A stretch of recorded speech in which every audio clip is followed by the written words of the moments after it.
Songwriters Workshop. Hi, my name is Joe LILORE. I've written over 30 books for United Artists and Warner Brothers. Books on songwriting, on composition, books for the Rolling Stones, Led Zeppelin, Rush, Heart. This workshop is for anyone who would like to learn how to write songs, whether you've had any previous musical experience or not. Music is inside everyone. Small children can sing in perfect pitch. They can sing harmony. Families, many times, like the Jackson 5, sang beautiful harmonies, came from themselves. Every civilization on earth has had music. So this workshop is about how to write songs. In the early 1950s, there was a disc jockey in Cleveland, Ohio, named Alan Freed, who renamed rhythm and blues rock and roll. He set off a worldwide revolution where millions and millions of people now would devote their lives to music. Television changed, the movies, everything. In fact, it is said a movie, Blackboard Jungle, about a tough high school in New York City, helped spread it around the world.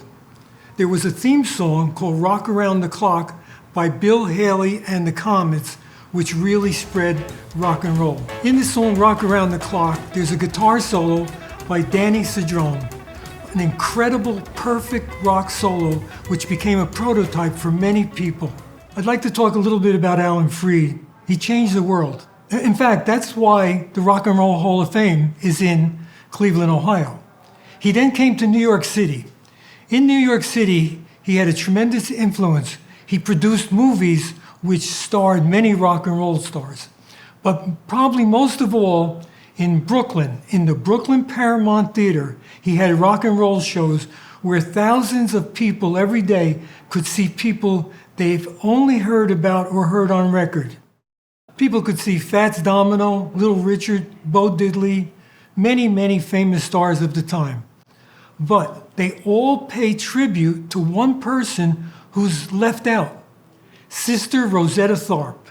Sister Rosetta Tharpe is the main influence that I believe in the evolution of rhythm and blues and rock and roll. Sister Rosetta is largely unknown, but her contribution is unbelievable. One other thing I'd like to mention about changing the world. 10 years after Alan Freed named rock and roll, the Beatles came to America. On February 9th, 1964, they were on a TV show called The Ed Sullivan Show. This changed the world in a way never seen before. All over the world, people now wanted to be like the Beatles. I can't tell you how many life stories, biographies I've read where famous musicians said when they were little, they saw the Beatles, that was it, that changed their life. Not only people who became famous, but everyday people in every town throughout the world, students in high school and grammar school decided they wanted to be like the Beatles. So they formed bands that would stay together for their whole lives. Maybe they would play weddings, or they would play nightclubs or parties, but it gave them a meaning to live. A lot of times they had jobs during the day that really was a job, but then at night, music became their life. The Beatles' songs, some of them became prototypes for a whole style of rock. In fact, George Harrison's guitar solo in Something, I believe, changed the way rock guitarists thought about creating a solo.